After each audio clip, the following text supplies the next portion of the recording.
Hello friends, आज आपण बघणार आहे next concept that is rectifier. आज काय बघणार आहे आपण? रेक्टिफायर बघण्याच्या आधी आपण थोडीशी त्याच्याबद्दलची इंट्रोडक्शन पाहून घेऊ. इंट्रोडक्शन. आता ज्यावेळी आपण डायोड बघितलेला होता त्यावेळेस आता त्याचाच नेक्स्ट कन्सेप्ट आहे रेक्टिफायर. तर ह्याचा आउटकम काय आहे? आउटकम नेहमी आपण लेक्चर स्टार्ट करताना त्याचा ऑब्जेक्टिव्ह आणि आउटकम सेट करत असतो. तर आउटकम म्हणजे काय? मी ज्या गोष्टी तुम्हाला शिकवलेल्या आहे ते तुम्ही अप्लाय करता आल्या पाहिजेत, ह्यासाठी आउटकम पाहत असतो. मग ह्यामध्ये आउटकम काय आहे? तर रेक्टिफायरचा आउटकम काय आहे? It is convert AC fixed. आता बऱ्याचशाच बुकमध्ये दिलेलं नाही आहे, तुमच्या नोटबुकमध्ये कॉपी करा. Fixed input voltage to pulsating DC व्होल्टेजमध्ये जे कन्वर्ट करतं ते काय असतं? रेक्टिफायर. तर रेक्टिफायरचं फंक्शनसुद्धा हेच आहे की AC फिक्स्ड व्होल्टेज असेल आणि पल्सेटिंग DC. आता ते पल्सेटिंग DC कसं येतं हे मी तुम्हाला वेव्ह फॉर्मच्या ह्याच्यातून सांगूच जाईल. ओके, तर नेक्स्ट काय आहे बघा. रेक्टिफायर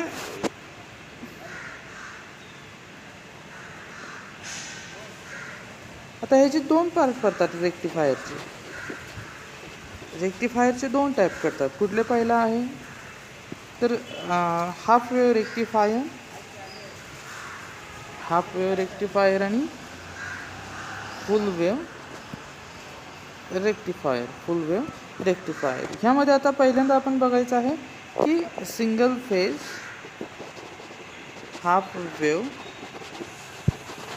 रेक्टिफायर पाहायचा. तर इथं बघा आपण डायग्राम मी ऑलरेडी ड्रॉ केलेली आहे. तुम्ही हा भाग कॅन्सल करून टाका. फक्त ही डायग्राम लक्षात ठेवा. ही डायग्राम ह्या पद्धतीने तुमच्या नोटबुकमध्ये ड्रॉ करून घ्या. जर ही समजली नसेल तर मी आणि एकदा इथं काढून दाखवतो डायग्राम. बघा तुम्हाला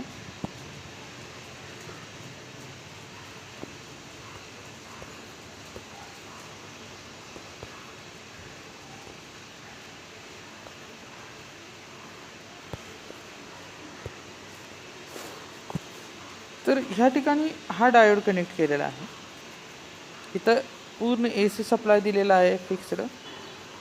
ह्या ठिकाणी रेझिस्टिव्ह लोड लावलेला आहे. मेकॅनिकलसाठी फक्त रेझिस्टिव्ह लोडच्याच डायग्राम आहेत. इथं ह्या V0 आहे. ही तुमची डायग्राम आहे. ओके, आता ह्याचं बघा कसं फंक्शन होतं आहे ते. During the positive half cycle. आता ह्या ठिकाणी पॉझिटिव्ह हाफ सायकल घेण्याच्या आधी याचं जरा वर्किंग पाहू कसं आहे. आता this figure shows the half wave rectifier circuit.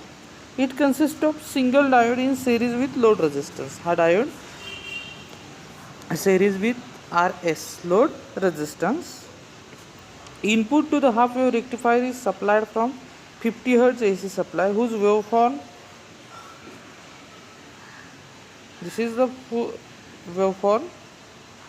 The working of half wave rectifier may be studied by considering separately positive half cycle आणि negative half cycle. आता ड्युरिंग पॉझिटिव्ह हाफ सायकलला काय होतं ते पहा. During positive half cycle during the positive half cycle. बघा आता हे सर्किट आहे. मी पुन्हा एकदा इथं काढतो. हे रेजिस्टन्स आहे.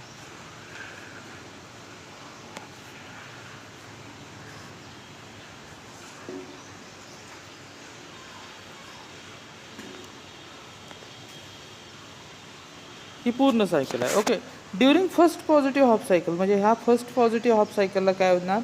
डायोड ज्यावेळी 0.7 व्होल्ट किंवा 0.3 व्होल्टच्या वर जाणार आहे त्यावेळी डायोड काय होणार आहे? तो कंडक्ट व्हायला चालू होईल. कंडक्ट व्हायला चालू होईल. डायोड कंडक्ट होईल म्हणजे काय होईल? During the first positive half cycle diode starts conducting. पण किती? 0.7 व्होल्टच्या वर गेला तर.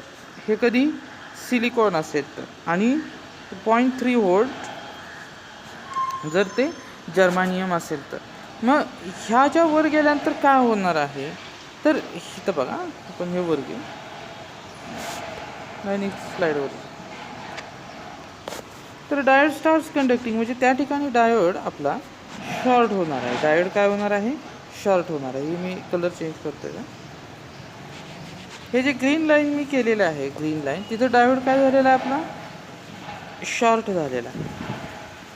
हा RS आहे आणि इथं आपण इनपुट सप्लाय दिलेला आहे. ही जी ग्रीन लाईन दिसत आहे ती तिथं काय झालं? आपला डायोड शॉर्ट केलेला आहे. मग इथं वेव्हफॉर्म कसं क्रिएट होईल?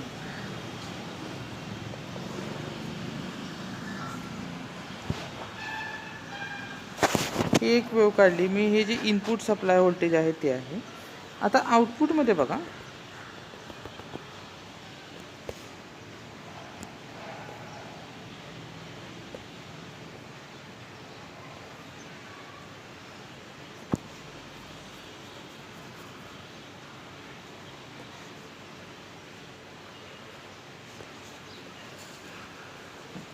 एकदम फाईन केलं पाहिजे. आता हे शॉर्ट झालेलं आहे.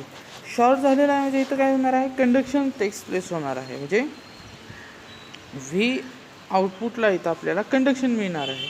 ॲक्च्युली 0.7 व्होल्टच्या वर गेल्यानंतरच काय होतं?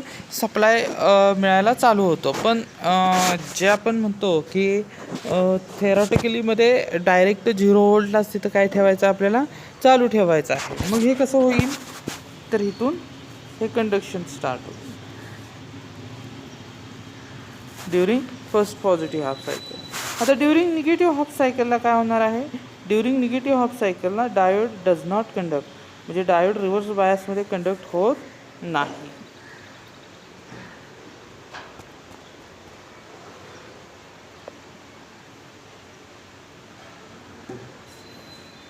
म्हणजे इथं आपली लाईन काय राहणार आहे?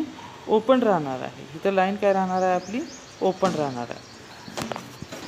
मग हे जर लाईन ओपन राहत असेल तर ही जी वेव्हफॉर्म आहे, आता ही येलो लाईननं मी दाखवतो, ह्या ठिकाणी डायोड कंडक्ट होईल का?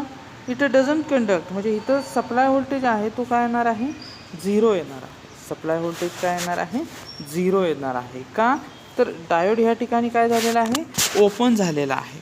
ह्यामुळं आता नेक्स्ट पुढच्या पॉझिटिव्ह हाफ सायकलला मी इथं कलरफुल काढतोय जेणेकरून तुम्हाला समजेल. नेक्स्ट इथल्या पॉझिटिव्ह हाफ सायकलला परत आहे ही सिच्युएशन येणार की ह्यावेळी डायोड कंडक्ट होणार, परत इथल्या भागात कंडक्ट होणार नाही. हे अशा पद्धतीनं हे इथं वर्किंग होत असतं. आता ह्यामध्ये बघा, ड्युरिंग निगेटिव्ह हाफ सायकलला त्यांनी सांगितलेलं आहे. आता ह्यावरून आपल्याला काय समजलं? तर it is evident from the about discussion that as circuit uses only 1/2 of the cycle, circuit uses 1/2 of the cycle, that's why this is popularly known as the half wave rectifier. Popularly known as the half wave rectifier. मग आता हे जे average value कशी काढतात? तर average value काढायचा formula पाहूया आपण. ॲव्हरेज व्हॅल्यूचा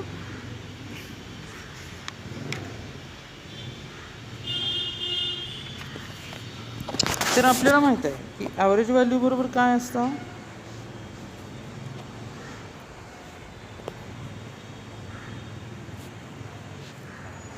बरोबर area under the curve over full half cycle. Area under the curve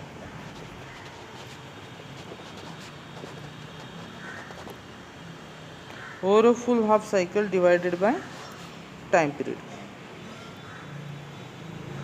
मग ह्याच्यावरून काय येईल? 1/, आता ह्या जो टाईम पिरियड काय येणार आहे आपल्याला बघितलं की टाईम पिरियड म्हणजे टोटल वेव जे आहे ते हे टाईम पिरियड येईल. म्हणजे हे किती येईल? 2π येईल टाईम पिरियड. आणि एरिया एवढाच येणार आहे आपला. म्हणजे हे काय येईल? 1/2π √0 to π v maximum into sine wave आहे म्हटल्यानंतर साईन वेव घेतलं पाहिजे आपल्याला.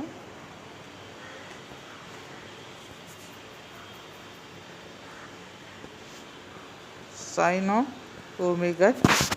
मग हे काय येईल? VM बाहेर काढला आपण आणि हे 2π आहे असं. साईनचं इंटिग्रेशन काय येतं? साईनचं मायनस कॉस. आता मायनस कॉस थिटा किंवा ओमेगा टी आणि लिमिट्स चेंज करू 0 to पाय करू. म्हणजे हे काय येईल Vm/2 cos 0 1 minus cos pi किती येईल -1 मायनस मायनस प्लस हे येईल. मग हे किती येईल Vm/2 इंटू हे 2 म्हणजे हे 2ला हे 2 कॅन्सल होईल. म्हणजेच काय येईल Vm/π. ही झाली त्याची ॲव्हरेज व्हॅल्यू. DC हे जी ॲव्हरेज व्हॅल्यू झाली. ह्या पद्धतीनं आपण ॲव्हरेज व्हॅल्यू काढतो. सिमिलरली करंटची ॲव्हरेज व्हॅल्यू काय ना, तर current V is equals to आपण काय घेतो I इंटू R घेतो. V is equals to I into R घेतो. ही काय झाली त्याची ॲव्हरेज व्हॅल्यू झाली. मग ह्यामध्ये ॲव्हरेज व्हॅल्यू मग I बरोबर काय ना V/R. मग V/R ही झाली त्याची ॲव्हरेज व्हॅल्यू. व्हीची ॲव्हरेज व्हॅल्यू किती आली मग I ॲव्हरेज बरोबर V ॲव्हरेज किती होतं Vm/π इंटू हे 1/R. ही झाली ह्याची ॲव्हरेज व्हॅल्यू. या अशा पद्धतीनं हाफ वेव्ह रेक्टिफायर आपण शिकलेलो आहे. तुम्हाला जर काय ह्यामध्ये शंका असतील तर तुम्ही कमेंट बॉक्समध्ये जरूर लिहून ठेवा. तर आज इथं आपण थांबतोय. Thank you so much.